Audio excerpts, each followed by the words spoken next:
کہ مرتے وقت لوگوں کو شاید ایسا ہی محسوس ہوتا ہوگا۔ اس ویڈیو میں بتائی گئی تمام معلومات انتہائی احتیاط سے اکٹھی کی گئی ہے، یہاں تک کہ CIA کے ڈی کلاسیفائیڈ ڈاکومنٹس کو بھی پڑھا گیا ہے، جس میں CIA نے خود تسلیم کیا کہ یہ سب کچھ در حقیقت ہوا تھا، اور اس ویڈیو کا مقصد صرف اور صرف لوگوں تک درست اور اہم معلومات پہنچانا ہے، اور کسی بھی ادارے یا ملک پر تنقید ہمارا مقصد نہیں۔ MK الٹرا پروجیکٹ انسانی تاریخ کے ایک سیاہ باب کے طور پر یاد کیا جائے گا، جس میں سکولز، کالج، یونیورسٹیز اور ہاسپٹلز سے مختلف لوگوں کو سائنسی تحقیق کے بہانے شامل کیا گیا، اور پھر ان لوگوں پر ان کی مرضی کے بغیر انتہائی خطرناک تجربات کیے گئے، جس کا مقصد صرف اور صرف انسانی دماغ کو کنٹرول کرنا تھا۔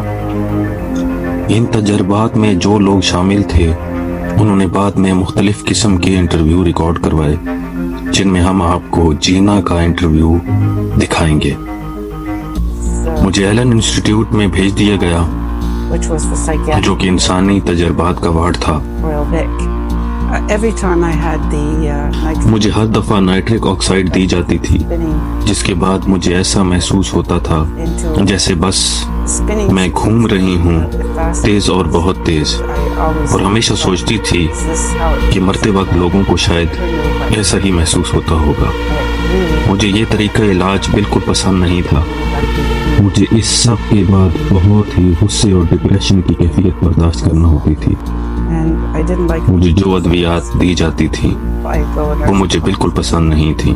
نرس اس وقت تک مجھے دیکھتی رہتی تھی جب تک میں وہ دوا نگل نہ لیتی۔ ان تجربات میں انسانی نفسیات کے ساتھ چھیڑ چھاڑ کرنے کے لیے ایک ڈرگ LSD بھی استعمال کی جاتی تھی، جو لوگوں کو مستقل دی جاتی تھی تاکہ وہ کسی طرح انسانی لاشعور یا سب کانشیس مائنڈ تک رسائی حاصل کر لیں۔ اس میں ہائپنوسس بھی شامل تھا۔ کئی دنوں تک لوگوں کو بے ہوشی میں بھی رکھا جاتا تھا اور الیکٹرک شاکس بھی دیے جاتے تھے۔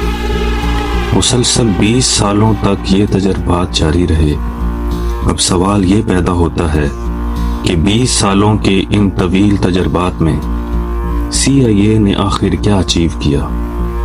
کیا یہ پروجیکٹ واقعی ہی بند ہو گیا تھا یا پھر خفیہ طور پر جاری رہا؟